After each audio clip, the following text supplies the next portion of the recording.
You don't have haunted houses. You have either some gullible people or some dishonest people who are making this all up. Science has no room for ghosts. Psychologist Carl Schlotterbeck has found room for ghosts. He investigated the Batesel stories, came to support the family's claims, and joined Beth Batesel in co-authoring a book about her experiences. I became a believer fairly quickly. You could walk through the house and feel in different rooms. In one room it was difficult to breathe even. And recordings made in that room were fainter than they were in the rest of the house. In other places you could feel things in the air. Schlotterbeck believes the Batesels found ghosts at each of their households because the entities were attracted to certain inviting qualities in Beth Batesel. One investigator referred to her as an undeveloped psychic, perhaps. Other people have just referred to her as a magnet, that her warmth and her caring about people actually extends into the other world, and that lost souls who haven't crossed on find her a warm and comforting presence to be around. Letterman points out that none of this is scientifically verifiable. The scientific method demands much more than impressions and feelings to validate a claim. To claim that I see this, I have to prove it. The burden is on the owner of that site or the writer of the book.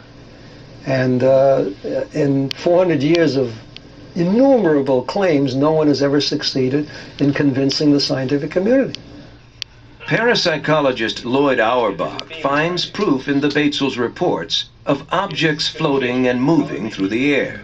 He says that when some people are under stress, their energy can levitate objects. It's a phenomenon called psychokinesis.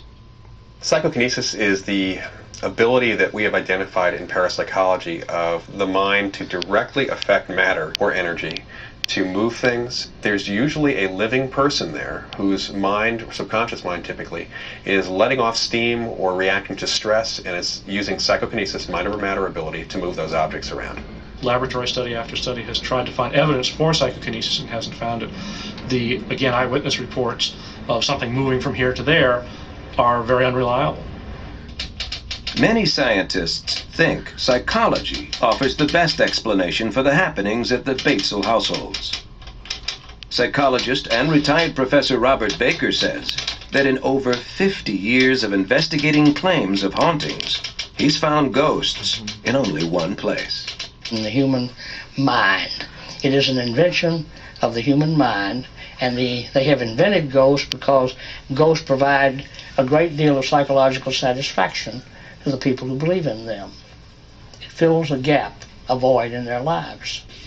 Finucane suggests it may be easier for Beth to confront imaginary ghosts than face real issues. Ghosts can be used by particular members of the family for their own purposes as a method of self-defense, if you like, psychological self-defense, when things are going badly in the rest of the family's existence. Perhaps this is a way of seizing upon some degree of certainty for those people involved or those individuals involved. Perhaps this is a way that Mrs. Batesel, in her own case, chose to solve some of her dilemmas as they arose in her family. Are the more than 20 years of the Batesel family's supposed hauntings the work of active spirits or an overactive imagination? Skeptics and scientists point to the lack of compelling evidence for the Batesels' claims. Believers note simultaneous sightings of ghostly events and knives driven into door frames, and they see the work of the unexplained.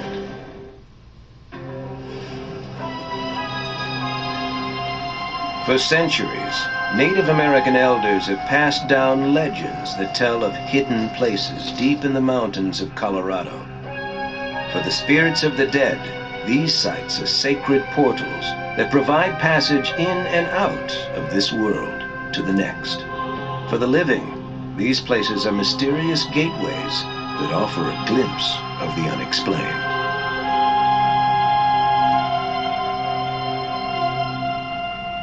Steve Lee, a truck driver from Dallas, was on a new delivery route. driving through the mountains of Colorado. He found the beauty of the area so captivating that he moved his family to the middle of the Black Forest, 20 miles north of Colorado Springs. He bought a log cabin on 5 acres of land, and the boys quickly took to roaming the woods. The forest gave the children a sense of freedom and adventure. Steve took many pictures of his sons to send back to friends and relatives in Dallas. From the start, he found that strange lights appeared in the photos. I noticed orange beams following around one of my youngest son, and my oldest son I would notice a greenish glow following him around. And soon after that, we started getting things in the pictures like dogs and faces that shouldn't be there. At first, Steve dismissed the pictures, believing that something was wrong with his film. The mysterious lights and phantom fog continued to appear in his photos. Steve became obsessed with taking pictures, and each new roll of film brought more frightening discoveries. Some parts of the house were more active than others.